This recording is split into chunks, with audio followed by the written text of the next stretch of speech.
Gudang senjata Amerika Serikat dan NATO di Lviv dihancurkan Rusia.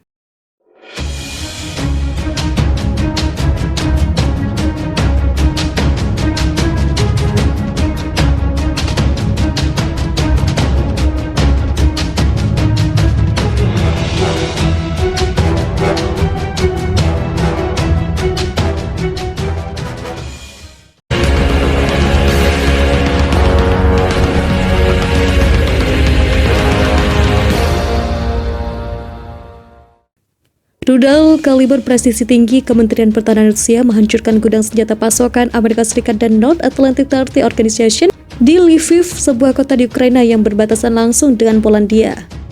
Lviv selalu dijadikan rute pasokan senjata dari NATO lewat darat, setelah dari laut di Odessa dan Mariupol, Ukraina Timur yang berhadapan langsung dengan Laut Hitam sepenuhnya dikuasai militer Matra Laut Federasi Rusia.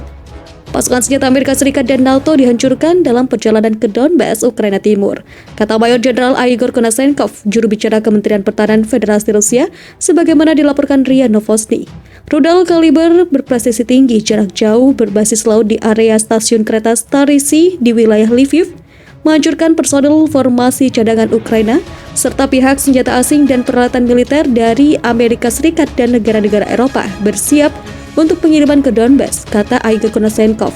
Selain itu, menurut Igor Konashenkov, rudal udara dan darat jarak jauh presisi tinggi menghancurkan cadangan musuh yang melengkapi koordinasi tempur di wilayah pusat pelatihan di wilayah pemukiman Aktirka, wilayah Sumy, dan Desna, wilayah Chernihiv.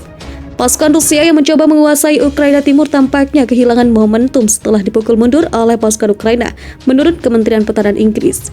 Kementerian Pertahanan Rusia mengumumkan bahwa Angkatan Udara Rusia meluncurkan rudal ke wilayah Donetsk, Ukraina Timur, menghancurkan fasilitas komando dan senjata Ukraina. Kementerian Pertahanan Rusia juga mengatakan bahwa mereka menghancurkan sistem rudal anti pesawat di wilayah Sumy, timur laut Ukraina. Sementara itu, tentara Ukraina melancarkan serangan balik besar-besaran di wilayah Kharkov di timur dan merebut kembali desa-desa. Kharkov adalah salah satu posisi yang dikuasai Rusia untuk memasuki Ukraina. Pasukan Ukraina dikatakan telah mencegah konvoi militer Rusia dari mencoba untuk menyeberangi sungai Siversky Donetsk di wilayah Luhansk di Ukraina Timur sekitar pertengahan. Kementerian Pertahanan Inggris mengatakan bahwa pasukan tempur darat Rusia telah menderita kerugian besar. Kementerian mengatakan bahwa serangan Rusia di wilayah Donbas telah kehilangan momentum dan secara signifikan terlambat dari jadwal. Donbas mencakup wilayah Donetsk dan Luhansk di Ukraina Timur yang coba dikendalikan oleh Rusia.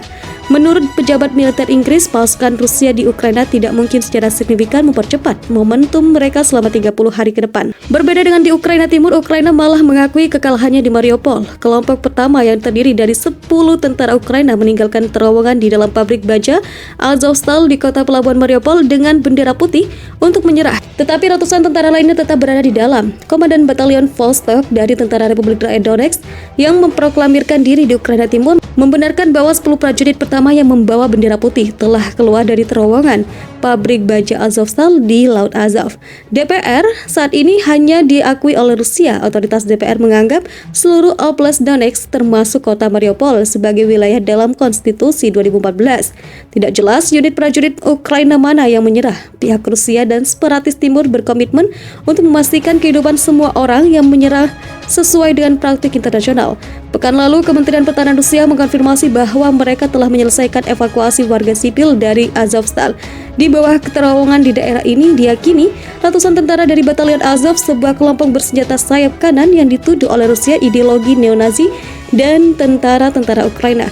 Komandan Batalion Azov, Sviatoslav Palamar, mengatakan bahwa sekitar 600 tentara di bawah Azovstal terluka dan mendesak komunitas internasional untuk turun tangan menyelamatkan mereka. Rusia sementara itu menegaskan satu-satunya pilihan tentara di bawah Azovstal adalah mengibarkan bendera putih untuk menyerah. Presiden Rusia Vladimir Putin pada 20 April lalu memerintahkan blokade total pabrik Azovstal agar lalat tidak bisa keluar.